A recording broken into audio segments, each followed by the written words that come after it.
আসসালামু আলাইকুম, সবাই কেমন আছেন? আলহামদুলিল্লাহ, আমরা দুই ভাই ভালো আছি। আজকে মিষ্টি কুমড়া ভাজি করব, কাঁচা মিষ্টি কুমড়া এটা। আর হচ্ছে গরুর মাংসগুলো আমি সকল উপকরণ দিয়ে কিছুক্ষণ মেখে রাখছি। আর নতুন আলু। তো দেখতে থাকুন। গরুর মাংসটা আমি বসা রান্না করব, সেজন্য এখন একটা পাতিল নিয়ে নিব।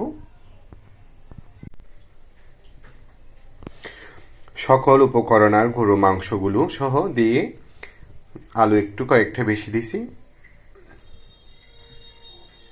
সবগুলো দিয়ে দিলাম পাতিলে। এবার চুলায় বসাই দিব। এদিকে মিষ্টি কুমড়া ভাজি করার জন্য আমি একটু হলুদ আর একটু লবণ আর ধনিয়া গুঁড়া দিয়ে দিলাম। আর দুটো তেজপাতা, দারচিনি, লবঙ্গ দিয়ে দিলাম একটু ফ্লেভারের জন্য। আর এদিকে কাঁচামরিচ, পেঁয়াজ, রসুন কেটে নিলাম। তো এবার মিষ্টি কুমড়া ভাজিও চুলায় দিয়ে দিব। এদিকে মিষ্টি কুমড়া ভাজি করার জন্য আমি কড়াইতে তেল দিয়ে দিছি।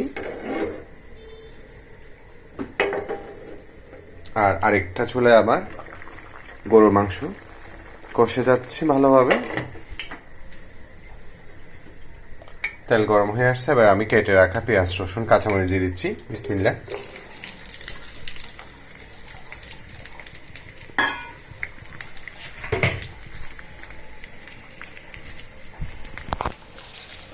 এগুলো ভালোভাবে তেলে ভাজা হয়ে যাক, তারপর আমি মিষ্টি কুমড়াগুলো দিয়ে দিব।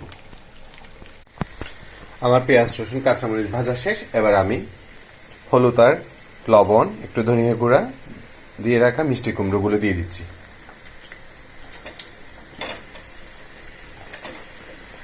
একটু বড় বড় করে কাটছি, কারণ মিষ্টি কুমড়ো গলে যায়। কুচি কুচি করলে গলে যাবে বেশি। এবার একটু নাড়িয়ে দিব। মাশাআল্লাহ, আমার মিষ্টি কুমড়া ভাজির কালারটা দেখুন।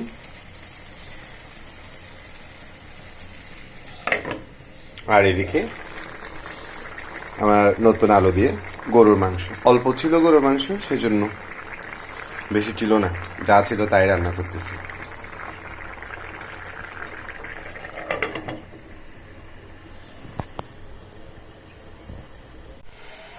তো আমার আজকে রান্না একদম রেডি।